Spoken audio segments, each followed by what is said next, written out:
Hello, everyone, and welcome to Digital Inclusion Week. My name is Shaketta Thomas, and I am the president of COABE, and I couldn't be more excited to kick off this important week. At COABE, we are passionately advocating for all learners to thrive in a digital world where digital inclusion is key to making all things happen.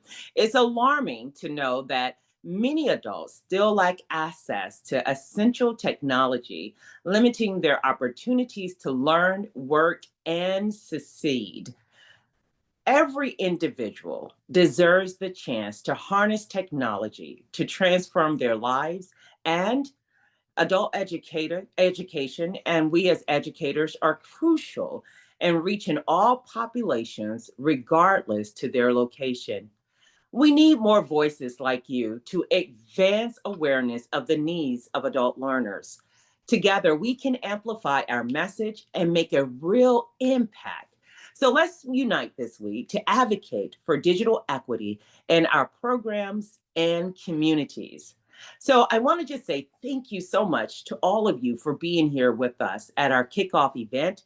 This week, I want you to be prepared to be inspired as you hear from such incredible leaders from across our field. Each day, we will hold a session at 2 p.m. And on Friday, we will have two sessions, one at 11 and one at 2. Today, we are thrilled to hear from our guest speaker a little bit later on. But first, I want to turn it over to our dynamic CEO, Sharon Bonney, who will share more about what to expect this week and what COABE's members need to know, as well as introduce today's guest. Sharon. Thank you so much, Shaketta. Welcome, everybody. It's so good to see you all. I'm delighted to be here during Digital Inclusion Week. And I wanted just to get us started thinking about, why are we doing this? This is one of the social media graphics that was created that talks about the populations in the United States that do not have the infrastructure to be able to connect. This is just one reason why we do what we do, right? Because we really want to help people to be able to connect. We really want to provide digital literacy services and professional development. So I want to talk very quickly about COABE's Impactful Digital Inclusion Week initiative. So we have advocacy. We're always advocating for funds, resources, and inclusion. We have professional development. We provide webinars, symposiums, and of course, at our national conference, we have a digital inclusion strand there at the national conference. We have resources. We're curating and sharing resources constantly. And then, of course, networking. We provide networking opportunities for our field. So these are just some of the things that we've been doing. Google has been a wonderful partner for COABE. I want to share just a little bit about that initiative very quickly. We are their top performing partner. There's been over 1,000 course completions out of the 1,200 current enrollments that we have. So that's really exciting. I want to give a shout out to Heather Engelhart, who's our Google Scholars mentor. And she really helps to make sure that the learners are able to complete. So these are just some of the badges that you can go for: digital marketing and communication, IT support, cybersecurity, project management, data analytics, UX design, and AI training. And why we feel this is so impactful is it's really helping learners that come into the program, perhaps impoverished, to get out with a badge or credential where they have the option to make a really good family sustaining wage, which is very exciting. And we also have this Google Roundtable where they can talk with job recruiters, they can work on their resume. It really just gives them that hand up and out. So we're hoping that that will continue on, and we still have some open seats. So I want to encourage you, if you're interested in that, look into that. We also have been partnering with IBM Skills Build. We are their legacy partner. We were with them on the ground floor when they were building out the IBM Skills Build platform. There's over 11,000 badges and credentials, as I'm sure you've heard about, as well as the Present with Excellence. We have our own adult education channel there, and we have been partnering with them on an AI series. So just really want to encourage you, check that out. Again, completely free resources that are available to you. Human IT is a new partner for us that I'm very excited to share about. They provide refurbished devices at low or no cost to covered populations. They provide Wi-Fi scholarships as well. They've already, since we started partnering, brought in $2.4 million to Wisconsin literacy. That was a direct connection through us.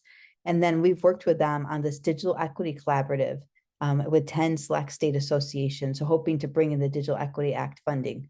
And you can see right here just the amazing work they've already done.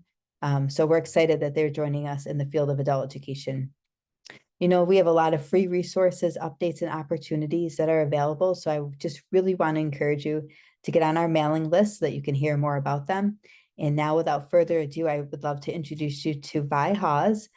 She is going to be presenting on AI literacy, preparing students for success in a digital age. So Vi, thank you so much for joining us. And I want to say the reason why we asked Vi to join us is she is just known for being a standout in this field. And she's been doing amazing conference presentations at COAB. And so Vi, thank you very much for joining us on this first day. I will turn it over to you. All right. Thank you, Sharon. And just for the opportunity to present today and be part of Digital Inclusion Week. I'm really excited to share more about what it looks like to equip our students with these digital literacy skills and empower them to succeed in the workplace and in everything that they do. And one of the things I want to talk about today is AI literacy. So let me share my screen. Here we go. Okay. So today I want to talk about AI literacy and how we can prepare our students for success in this digital age. So yes, there will be a recording for this webinar. You'll be able to refer back to it later at the end. So I would love some hands-on participation today. You'll get to see some activities where you can incorporate this into the classroom. So feel free to use the chat box or any questions you might have. You can put it in the question and answer section. Okay, so the agenda today, I want to talk about the importance of AI literacy. And then we're going to go into some activities on how to distinguish AI-generated images from real images. And then we're going to talk about benefits and limitations of AI. And then go into more different activities that you can incorporate into the classroom when you introduce the topic of AI. Okay. And so my name is Vi Hawes. I hail from Tucson, Arizona. I am an ESL instructor as well as the EdTech coach at Pima Community College, Adult Basic Education for college and career. I'm also operating out of my consulting business, VH EdTech Consulting.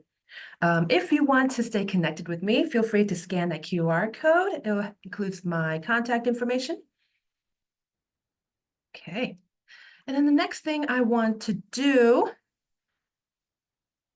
is I want you to jot down this graphic organizer or keep it in your mind. So throughout the presentation, I want you to jot down some things as you go along in this presentation. So A is for an adjective. List a word that describes something you saw or learned today. E for emotion. Describe how it made you feel. I for interesting. Note something you found interesting. O stands for, oh, what surprised you and what that made you go, oh. And then the last one, U stands for, what are some questions you have? And then what do you want to learn more about? Okay. So throughout the presentation, please write down all these different words and descriptions. Okay. And then we'll follow up with it at the end. Okay, so you've heard of AI, so you've heard of just literacy in general, digital literacy. And now there's a new term called AI literacy or AI fluency that's being thrown around. So in this digital age, it's important more than ever that our learners have AI literacy skills. So why does it matter? We want to prepare our students for an AI-driven future. It enhances critical thinking. So we as instructors play an important role now to help our students to critically think and to also promote ethical AI usage as well as fostering innovation. Okay? Some key benefits of having AI literacy. They get to improve their digital competency, they get to enhance their research skills, AI scoping, and then increase employability. Now, a lot of like job postings these days, especially on Indeed.com, there have been more job postings where they require AI literacy skills to an extent. And so employers are now looking for these skills as part of the job posting and is considered one of employability skills. So what is AI literacy? What does it consist of? First, it consists of understanding how it works, and then learning how to decide when to use AI and when not to. Okay. The third point, we want to teach our students how to apply effective prompt engineering methods. So if you don't know what prompt engineering is, it is basically the text that you input into ChatGPT or some other AI tool to start off a conversation. So it could be a statement or a question, something you want to ask the tool to create something or generate something for you. Okay. And then we want our students, as part of being AI literate, to display digital adaptability, evaluating AI output. So whatever AI generates, we also want to teach our students how to evaluate and analyze what comes out of the AI tool. And then the most important aspect of AI literacy is to add human value. Okay? So AI literacy involves understanding implications, the potential, and the responsible use of AI technologies.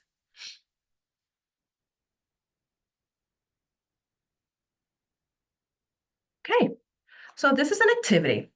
I'm going to show you a couple of images, and I want everyone in the chat box just to type in whether the image is AI or not AI.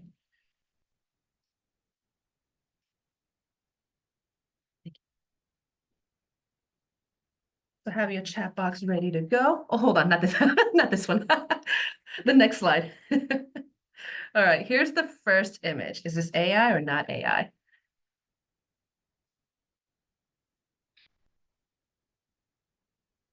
Okay, we got a lot of people saying AI. Wow, okay, okay. Good. Okay, I'm going to reveal. So this is not AI, surprisingly. This is actually an image within the Steve Jobs Apple Park. So it kind of gives that really mysterious rendering of space in there, but it is an actual image taken in the Steve Jobs Apple Park. Okay. How about this second image? Is this AI or not AI?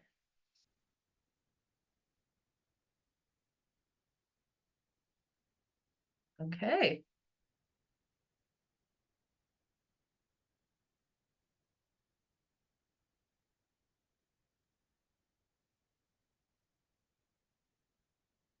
Okay.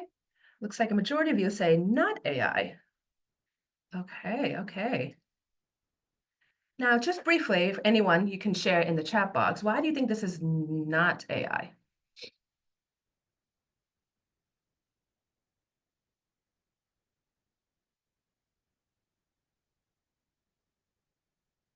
The eye shape? Okay, okay.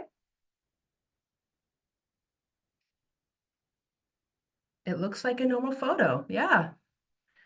The hair fringe looks real. there's not enough information to tell. Sure, yeah, the photo looks realistic. Glasses are uneven. Okay, okay. All right. Well, you'll be surprised. This is actually an AI generated image. I was surprised by it as well. So this is actually a photo from a website. I'm trying to get the name correct.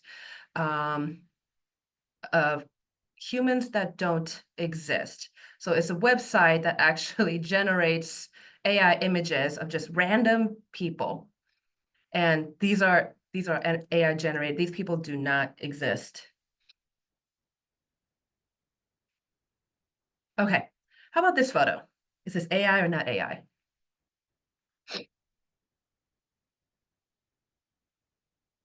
Okay.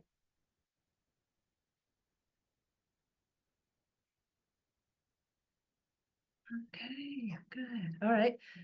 So it looks like there's a mixture of AI and not AI. Ah, Pamela says it is a weird table texture. Okay, okay. Okay. All right. This picture is not AI. It is a real picture.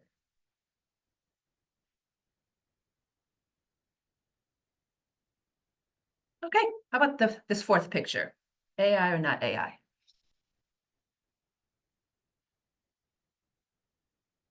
Hmm.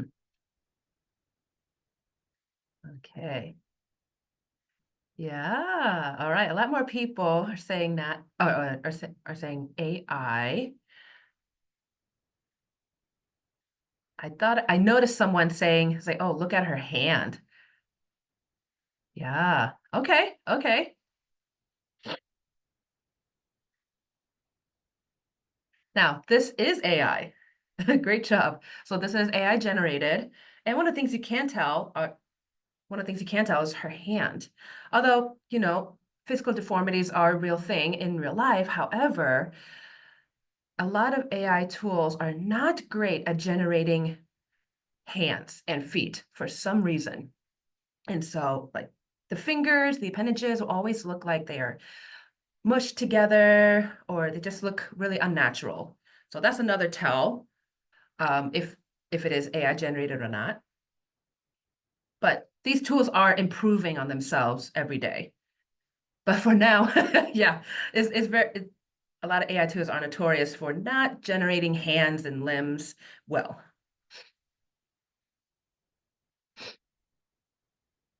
All right, how about this next one? AI or not AI?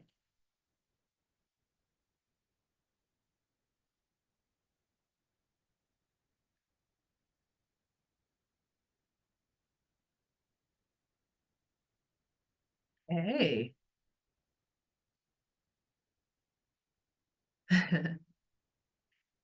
A majority of you say not AI, and you are correct. Yeah, this is a real picture of 3 little chihuahuas.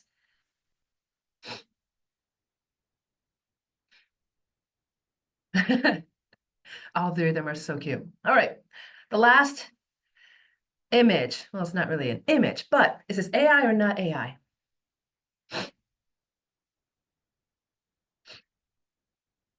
Okay, yeah.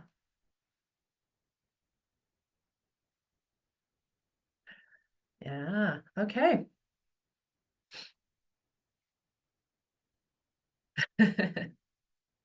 Good. All right. So a lot of you say AI, and you are correct. So this was generated by OpenAI's new tool called Sora. So OpenAI is a company that created ChatGPT. They created a new tool called Sora that's able to render videos. So they're able to create AI generated videos and motion capturing. And this is one of the results that they came up with. Yeah.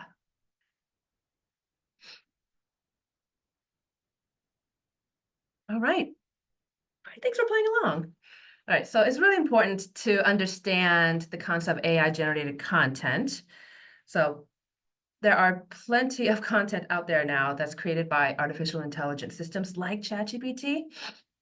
And these are all based on patterns in vast data sets, okay?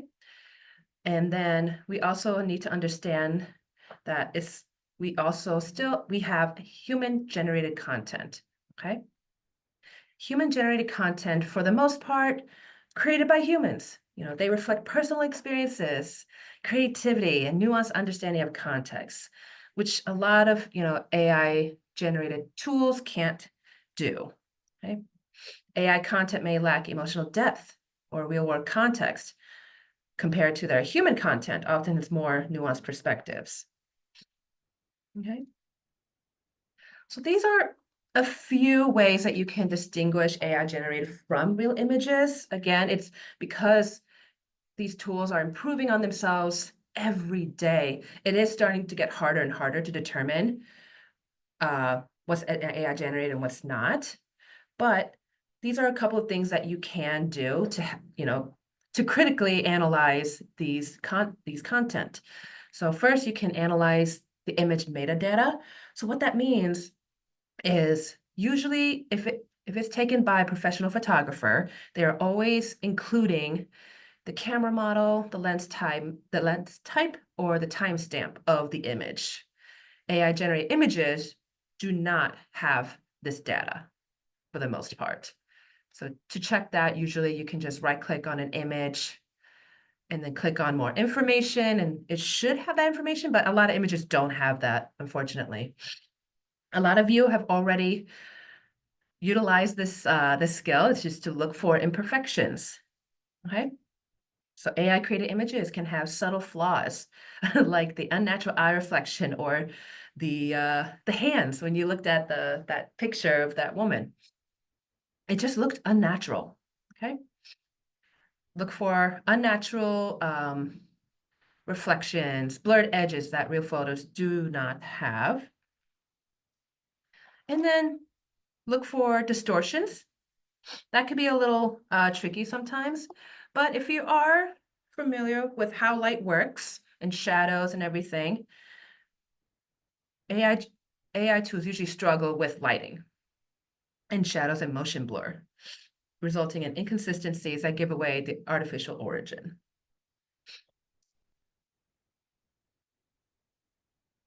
Okay.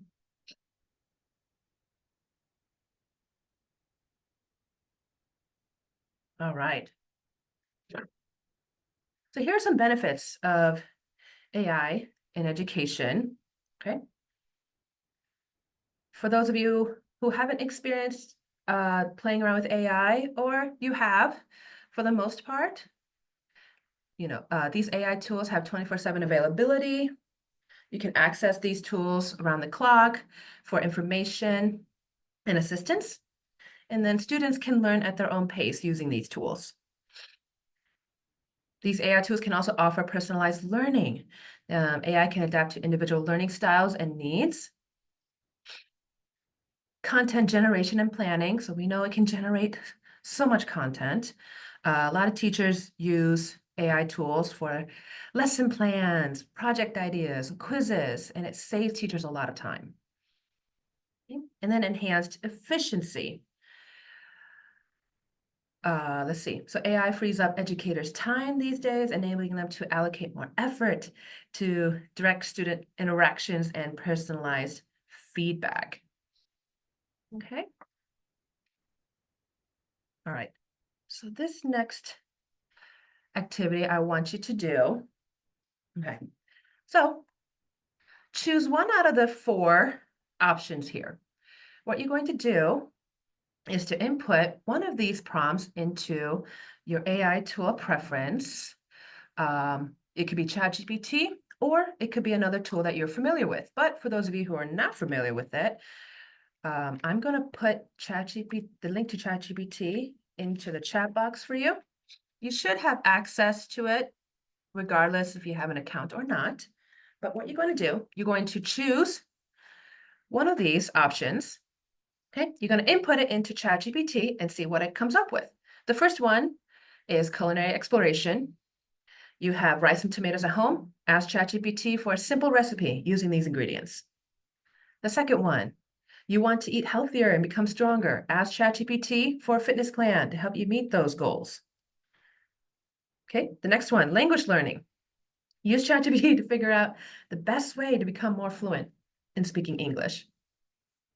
Or if you're feeling really creative, you can create your own prompt. Okay, so here's an example. I am going to ask ChatGPT to create a fitness plan for me. Okay, so while you are generating on your end, I'll also generate on my end. Let me create a fitness plan to help me get healthier and stronger. Let's see. Yeah. Okay. Let's see what it comes up with. Ooh, here it wants more contextual information. What are your fitness goals? How many days a week can you commit to exercising before they... Okay, great. Let's see. Let's do weight loss. 3 days a week. Gym workouts. I like CrossFit. Okay, let's see.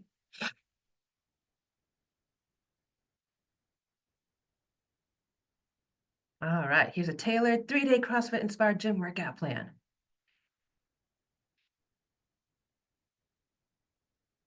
All right, first day, you have full body and HIIT. Okay, all right.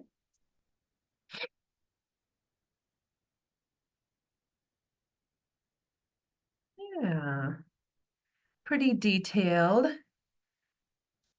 But you know, as I am analyzing this will be good for those who are more experienced when it comes to fitness and exercise, but this might not be good for those who have little to no background in fitness, right? Because like deadlifts, if you don't know what deadlift looks like, you know, this will be a bit of a challenge, but I like this plan.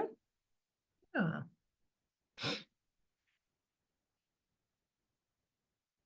All right.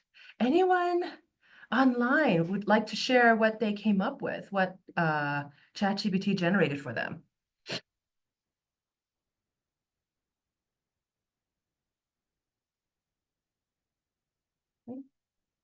And then if there's something that you don't like and you wanted to add additional details, you can do that just by following up with additional information or questions, and then they will cater to your interests. Yeah. So who'd like to share what they asked ChatGPT to generate for them? Okay, gave me a daily program for strength training. Someone went rogue. I put in a unit plan for American Revolution. Okay, all right. A quiz on prepositional phrases. Okay, okay, good. All right. You got a lovely recipe for rice and tomatoes. All right. And some of you even got creative. You asked it to create a poem about rain in the style of Walt Whitman. Wow. Good, good. So this is a great activity to share when you first introduce the topic of AI with your students. Once you get them established on how to use ChatGPT or whatever tool they're working on, you can have them choose an option for them to explore and then to see what the AI tool can generate for them. And this is a great way to then ask students, what do you like about this fitness plan? What do you like about this recipe? Do you think this is a good idea to use ChatGPT in your learning? Okay. Is there something you like or dislike about what it generated? Okay. Good. Okay. All right, let's move on to this next part. So we won't take too long on this, but this is another activity I love doing with my students for them to critically analyze what ChatGPT generates. Okay. This is an activity called Fact or Fiction. So here, the students will work in a group, and together they have to evaluate 10 different statements. Some of them are true and some of them are false. And then what they're going to do, they need to use ChatGPT to research the truth of those statements. And then they'll do a separate internet research to compare and contrast their results. Afterwards, they will reflect with their group, considering the sources and evidence behind each statement. Okay, so here are the 10 facts. So I want each of you to choose one out of the 10, which one that stands out to you. Choose one, input it into ChatGPT or any your AI tool of preference, and ask it if it's true or false, but then do a separate research and compare. Okay, so these are the different statements. Let's see, what I'm going to do, I'm going to choose number 2. While everyone's doing their own little research, I'm also going to do my own. Let's see, number 2, the Great Wall of China is visible from space. So I'm going to start a new chat. Is this statement true? Great Wall of China is visible from space. Okay, let's see what it comes up with. Oh, it's not true. Okay. Let's see, it's not visible with the naked eye. This is a common myth. Okay. All right. Now, it says no, but I'm going to confirm that by doing a separate internet research. Good old Google. Let's see. Is the Great Wall of China visible? All right, a lot of people asked this before. Okay. Now, when you're doing an internet research, always consider the source that's coming from. So that's another skill that, your students need to learn, is considering the sources, where it's coming from. Oh, okay, let's see. So it can't be seen with the naked eye, okay, based on this, but I notice here there's NASA. I trust NASA a bit more. Let's see, what does it say? Wait, well, oh, let's see. Despite myths to the contrary, the wall is invisible from the moon and is difficult or impossible to see from the Earth orbit, without high power lenses used for this photo. Okay, all right. So it is not true, despite popular belief, that you can see the Great Wall of China from space. Okay, that's great. Now, what does this teach our students? So it teaches our students to critically analyze information. Again, ChatGPT is notorious for spouting out misinformation and biased information as well. And so it's important to teach our students to analyze the information and not, and always bring it in with a grain of salt. So even if the ChatGPT says, no, the statement is not true, the Great Wall of China is not visible from space, but it's important that they also do their own research and compare the results, the information that they found. And it's a great way also to teach students how to read for gist, right? So Google will always provide a list of resources and links, and it could be overwhelming. So teaching students first what source, what link to go to, what website to go to, like .gov, .edu, are more reliable than, say, .com pages. So, and then if they're familiar with NASA, great. NASA is a very reliable source. So go here, and then they can then read for gist and scan for the information that they want. Okay. All right, let's see what people came up with for some of these statements. Let's see. Chocolate comes from vegetable. Pamela, according to Pamela, it says false. Chocolate comes from a cacao bean, which is derived from the cacao tree. All right. Cacao is a plant, but it's not a vegetable. All right, great. Susan Wall says, no, elephants cannot jump. Although, now pay attention to that statement. Elephants are the only mammals that cannot jump. So that is not true, because elephants are not the only mammals that cannot jump. There are other mammals like rhinos and hippos that cannot jump, right? So some of these statements you really got to pay attention to. All right. The goldfish fact is false. Goldfish have a memory span of only 3 seconds? Yeah. So that is false. I believe that goldfish have a memory span of a little bit, like up to a few months. Yeah. So you can use these statements, or I asked ChatGPT to actually generate these statements for me. And so you can ask it to generate different statements. You can have it be related to the topic you're teaching in class. Okay. All right. Let's see. And then this, nope. And then this next activity I wanted to do. So this is a resource that I found. This is through Google. We all love Google. Okay. This is to teach our students, even, help you with your prompt engineering, to say what you see. So I'm going to open this up for you. Okay, so this little activity, you can teach students how to prompt an image. All right, so let me copy this and put it in the chat box for everybody. All right. So here's what's going to happen is they're going to give you an image, and then you'll have to type down a good description to describe that image.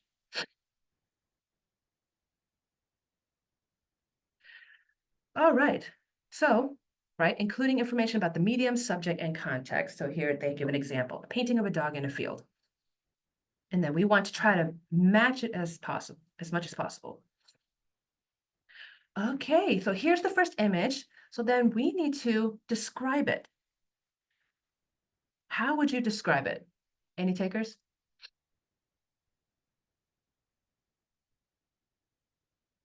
Okay, ramen, sure. Let's add more details.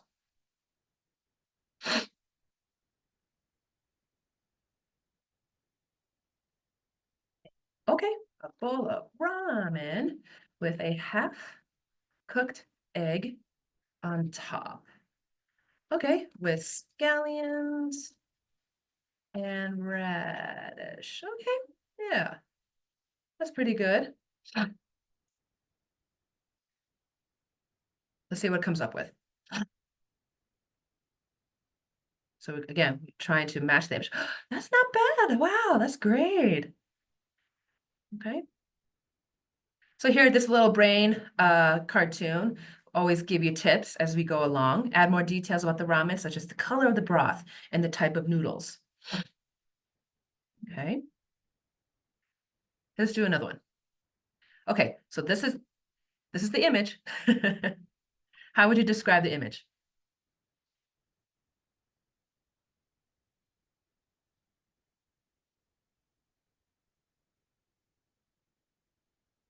It's a little tricky.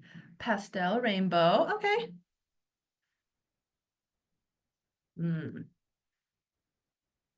Ooh, I like Laura's description. Hold on. Let's see. See if I can copy that. There we go. Gradient color, starting with green in the top, yellow in the middle, and red towards the bottom. Okay, very specific. Okay,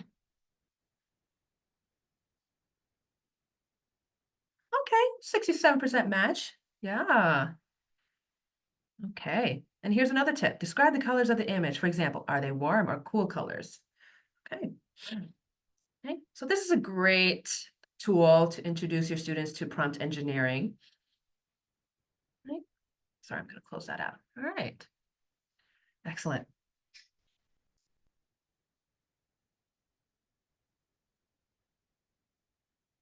All right. So based on everything that we talked about today, okay, even though there are plenty of benefits of AI and how it can make our lives just easier and more efficient when it comes to our work, there are plenty of limitations, okay? So based on just like the images that we just looked at, okay? AI generated content usually lack emotional intelligence. So AI may struggle with nuanced emotional context, so it can't replicate human empathy or intuition. I mentioned misinformation. AI can produce convincing but incorrect information. So it's important that we need to critically evaluate and analyze all of that information. okay? Bias in AI models. So AI can perpetuate existing biases present in their training data, leading to unfair treatment of certain people groups. There's also risks of data privacy and security. AI tools require access to sensitive student data, which can be vulnerable to breaches and misuse.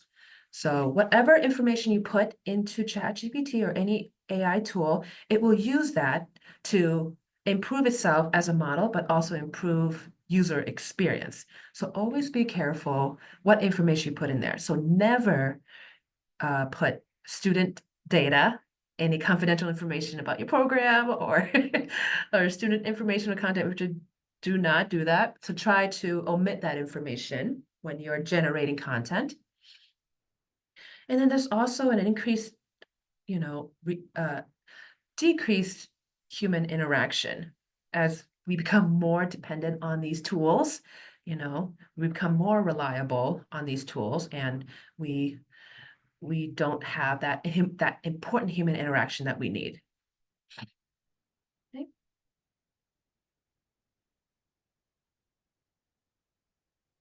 Okay. So to conclude, right, I think it is very important that we continue to empower our students with digital literacy skills, but then AI literacy skills is also important now. One of them being critical thinking. It is definitely more important nowadays, and we as the teachers are playing an important role in that. Okay, we need to emphasize the importance of questioning and verifying AI generated information. Okay, we want to encourage analytical skills. Okay. The second point I want to make about AI literacy is to teach our students as well, continue to remind ourselves that AI is a tool and is not a replacement for humans. Okay. Highlight AI's role as an educational aid. Okay. Stress the continued importance of human creativity and insight. The third point is to always be in a mindset of learning.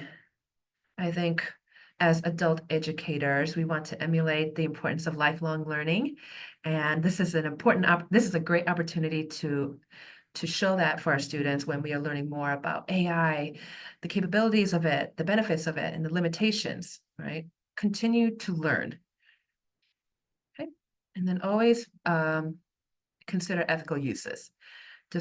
Discuss the ethical implications of AI in education, okay? Address privacy concerns and responsible use, as there'll be people out there who's abusing that. All right. Okay. We are circling back to this graphic organizer. So I want to hear from you. Okay, you can put it in the chat box. Okay, an adjective. List a word that describes something you saw or learned in today's session.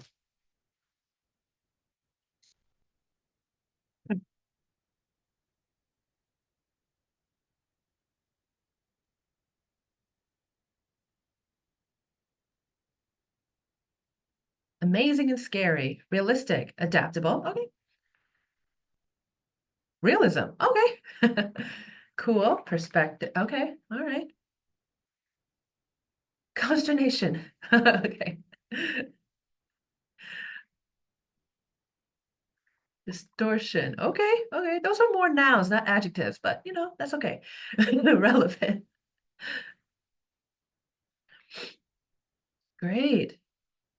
It's customized. It's practical. All right. Okay. Exciting. All right. Any emotions? What emotions did you have during this session? Worried, of course. Distrust. Curious, excited, concerned. Okay. Wonder. Excited, excited. Good. Okay. Okay. Concerned. These are all valid emotions. These are all valid feelings. Great. All right. All right. I for interesting. What is something interesting you found? The Google game. Okay.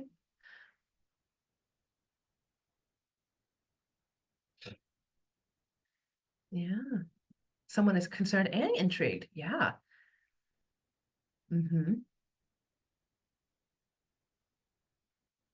Creating random humans. How quickly it works. Good. Okay. How fast ChatGPT works. Okay.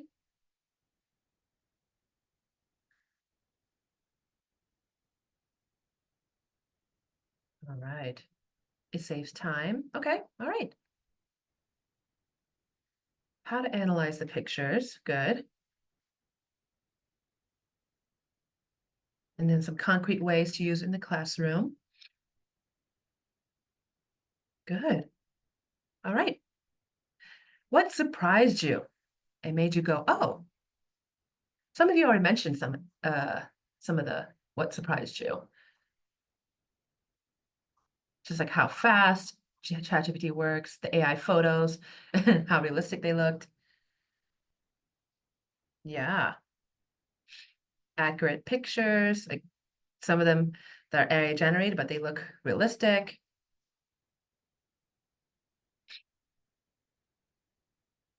You don't need to buy any more cookbooks.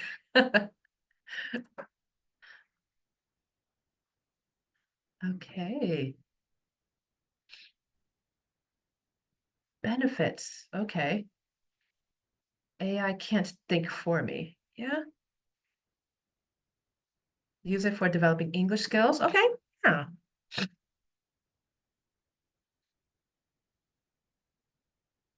Right. And then last part, I want to be able to set aside time to address any questions you might have. What makes you go, what makes you still not sure of something? What questions do you have? Okay, Susan asks, how do you analyze text, whether it's AI generated, for example, ads, important messages, etc.? Um, well, so with ChatGPT and other AI tools, it uses a lot of conversational English, but a lot of the times, like if you wanted to generate a specific like text or something, it uses just like a lot of academic language. Sometimes it's hard to tell what's AI generated and what's not. But a lot of the times you can kind of tell if there's like a human aspect behind it. Let's see. Where does AI get this information? The internet, basically. So how ChatGPT and a lot of the AI tools work, they use these data sets compiled from the internet. So a lot of the engineers, the producers, people working behind the scenes, they train these tools with these data sets. And with that, that's how ChatGPT uses the information. But a lot of the times that data set can be limited in like how recent the information is and how accurate that information is. So those data sets are used to help inform ChatGPT in generating content. Yeah, let's see. Yeah, and honestly, yeah, it's okay to not trust AI. I think it's very important to always come in with a critical eye with these things. Yeah. How much should we rely on it? I mean, like I said previously, don't overly rely on AI. So that's something, you want to really balance and consider the line, like where's that line drawn? So it depends on how you want to use it, how you want your students to use it. But it's still important that we understand how AI is used, how we can use it to leverage our learning and to leverage it for, our productivity. Okay. But do not overly rely on AI and always keep it human-centric. Let's see. What AI tools is the best to use? There's there are a myriad of tools out there, but my favorite right now called perplexity.ai. If you are interested in exploring it more, it's another generative AI tool, but it is good for research purposes. Let's see. Okay. Another question is how to determine whether students are doing their own writing or using AI. So there are a lot of tools out there, like especially with Turnitin, it's a plagiarizing detection tool. Turnitin claims that they can detect AI generated content. However, those tools do not work well and they do not work accurately because those tools are also prone to bias. And it also doesn't take in consideration students who are English language learners, right? And so I think if you want to know if students are using AI to generate an essay, this is where you as the teacher need to be familiar with your students' writing styles. And if you notice that all of a sudden a student is turning in work that is, that's written not by their own hand, not with the style that you're acquainted with such elaborate vocabulary, then that's something you can recognize. So then the next question is how you want to rethink how to assess your students, right? Especially now with how AI is so prevalent nowadays. So rethink how you want to assess your students. There's nothing wrong with traditional essays, but balance that with more project-based learning and collaborative learning. Yeah. So that being said, are we setting people up for failure because they don't do any work on their own, right? So this is where you as the teacher need to model how to use AI, right? We do not want to ignore the fact that AI is becoming available to everyone now.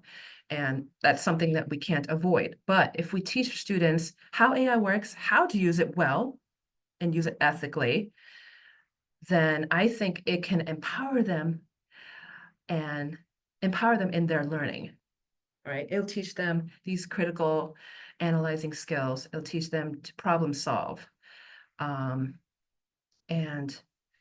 you can teach them also just like when to use AI and when not to, right? For example, to create an essay, you don't want them to use that to completely create something that's not their own work. Okay, let's see. How can lower level ELs be introduced to this? High level, yeah. So that's something that's still like I'm playing around with, but something to think about is, first teach them how to access ChatGPT. So I think a lot of lower level ELLs will struggle with accessing it. Again, I think sooner the better, introduce them what it is, how to access it, and then you can then have them use ChatGPT maybe to do like vocabulary practice. They can use ChatGPT to be their own conversational partner. And as they continue to use ChatGPT will consider their language, their learning preferences. Let's see. Yeah. Let's see. Some of these, let's see. Is AI really slowing down the internet by reading all the websites, even the ones that are flagged not to be read? I'm not sure about that. This is the first I've heard of this. That is a good question. Let's see. When using AI images, is it copyrighted? Oh, yeah. So that is something I'm not familiar with, but there's just a lot of controversy behind that right now, right? Like when you ask AI to generate an image in a specific style, art medium, and things like that, it's clearly copying something from from another artist, right? And so how do you give it credit? Give credit where credit is due. And so that's something you have to tread carefully. There are other places out there, just like you can look for images where it's open sourced, and you don't have to worry about that. But yeah, a lot of the times it can be a little I don't know. It's hard to determine that right now. Yeah. Okay. All right. And then the next question. Let's see. Is it enough to give credit as AI generated image, outline, etc.? I mean, so it depends on your program and the schools that you work for. I know that for my grad studies, whenever we use AI, they encourage us to use AI, but when we do use it, we have to cite how it's used. And so we'll use APA style. If we use ChatGPT to create some particular text, or there are certain areas in our work that we use AI for, we have to cite that just for accountability and just to be open and honest about it. Okay. All right. Well, we are coming to a close, but I just want to thank everyone for attending the first session on Digital Inclusion Week today. And I hope you learned a lot. Yeah, and I will give it up for, whoops. Thank you so, Okay. so much, Yeah. Vi, for being here with us Yeah. today at our kickoff event. And I'm telling you, this is like such a wealth of information as we're all trying to navigate through, chat GPTs and all the other different apps that are out there. And I mean, my eyes are definitely open with generated AI images, and I'm glad to have this introduction because it makes you think, and it's hard to really tell today what is real and what is not. So we just appreciate you being here, and giving us a little bit of insight of how we can further our learning to better equip ourselves to help our students in the classroom. So thank you so much. We will have more sessions throughout the week with other beneficial topics. And today at 2, it's going to be the 3 pillars of digital inclusion with our guest speakers, Debbie Jensen and Penny Pearson. And that's today at 2:00 Eastern Standard Time. Thank you, everyone, so much for joining us. I'm Shaketta Thomas, and we are with CoWave, advancing and being the voice for all adult learners. Thank you. Bye-bye. Thank you, everyone.